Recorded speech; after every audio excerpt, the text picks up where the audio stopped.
Tahun 2024, di Australia ditetapkan peraturan pembatasan penggunaan media sosial minimal 16 tahun. Dan tahun 2023 di Prancis ditetapkan peraturan penggunaan media sosial minimal 15 tahun dan harus ada izin orang tua. Katanya Indonesia nyusul ya. Media sosial adalah platform yang mana saat ini udah jadi kayak kebutuhan kita sehari-hari. Kalau kata Paloris, hidup tanpa media sosial, tanpa jaringan internet, itu tuh kayak ikan yang hidup tidak di dalam air.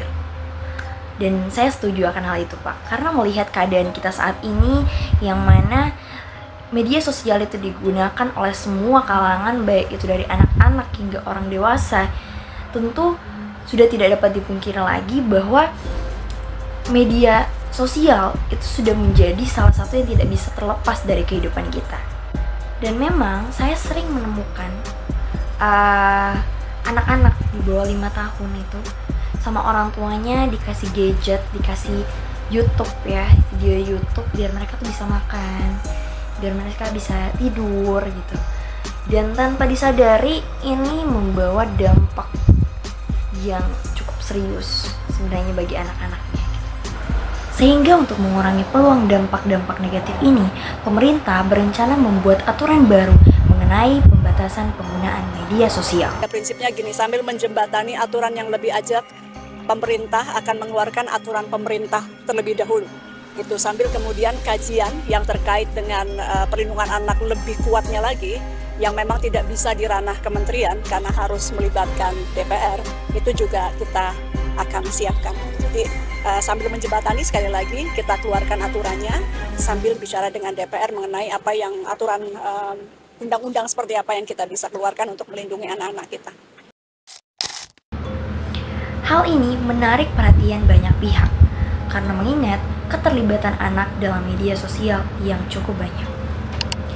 Berdasarkan data Badan Pusat Statistik dalam profil Anak Indonesia 2024, anak-anak mencakup 28,65% dari total penduduk Indonesia atau sekitar 79,8 juta jiwa.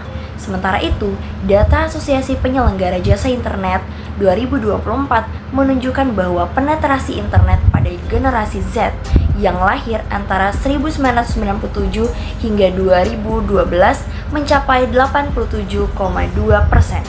Bahkan di daerah tertinggal, usia pertama kali menggunakan internet tercatat berada pada rentang 13 hingga 14 tahun dengan penggunaan tertinggi untuk media sosial. Kekhawatiran terhadap keamanan anak di ruang digital semakin meningkat seiring laporan dari National Center of Missing and Exploited Children tahun 2024 yang mencatat bahwa di skala internasional, Indonesia menempati peringkat keempat dalam kasus pornografi anak secara daring selama 4 tahun terakhir. Tentunya situasi ini menjadi alarm bagi kita semua. Regulasi sangat-sangat perlu dan dibutuhkan. Untuk itu saya menyatakan setuju tentang adanya rencana kebijakan pembatasan penggunaan media sosial ini. Karena berdasarkan pengalaman pribadi saya punya sepupu umurnya 12 tahun. Dia menggunakan media sosial seperti YouTube, Facebook, kemudian TikTok. Nah, yang paling sering digunakan adalah TikTok. Nah, yang saya dapati adalah ketika berinteraksi dengan dia cenderung kaku untuk berinteraksi dengan dunia sosialnya, dengan orang-orang di sekitarnya. Bahkan pada saat itu ketika ada dalam suatu perkumpulan, dia memilih untuk bermain gadget, lihat konten TikTok daripada bermain dengan teman-teman sebayanya. Dan memang ini terlihat sangat-sangat jelas karena saya cukup mengenal dia dan bagaimana dia pada umur-umur 9 tahun, 8 tahun belum mengenal handphone. Dia sangat anaknya supel, aktif dan mau bermain dengan teman-temannya. Tapi ketika dia mengenal gadget, itu semua cukup merubah dia gitu. Mungkin akan ada yang berpikir bahwa hal ini tuh dapat menghambat kreativitas anak, dapat menutup ruang untuk anak bereksplorasi, memang gadget ini itu membawa dampak yang positif juga bagi perkembangan kognitif anak gitu. Anak jadi banyak tahu tentang pengetahuan di luar sana. Tapi balik lagi, media sosial itu konten-kontennya kita tidak bisa mengontrolnya.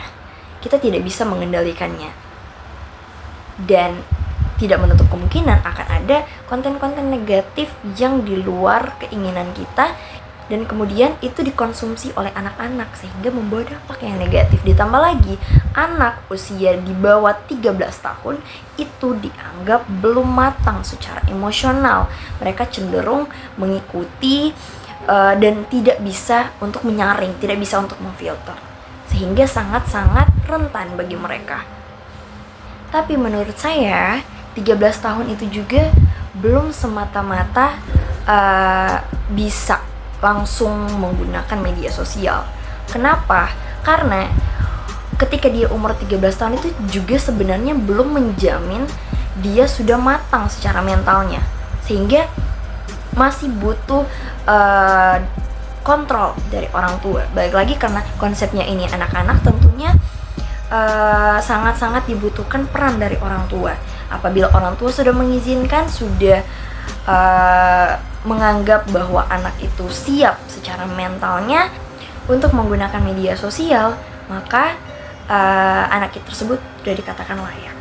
Tidak hanya peran pengguna, dalam hal ini anak-anak dan juga orang tua, tapi harus juga adanya peran dari platform tersebut seperti Facebook, yang mana penggunanya itu harus minimal 13 tahun, yang mana batas usia minimum penggunaan media sosial tersebut sejalan dengan aturan Children's Online Privacy Protection Act untuk melindungi privasi anak-anak di bawah usia 13 tahun. Peran pengguna, peran platform, tapi juga adanya peran dari pemerintah, khususnya dalam hal ini regulasi yang lebih ketat lagi agar supaya dapat melindungi anak-anak kita dari peluang adanya dampak-dampak negatif yang tidak kita inginkan. Sekian dari saya Aurelia Revana Lawrence, NIM 211231090, Program Studi Ilmu Komunikasi Universitas Dian Nusantara. Pamit undur diri. Terima kasih, bye-bye. Makasih Pak.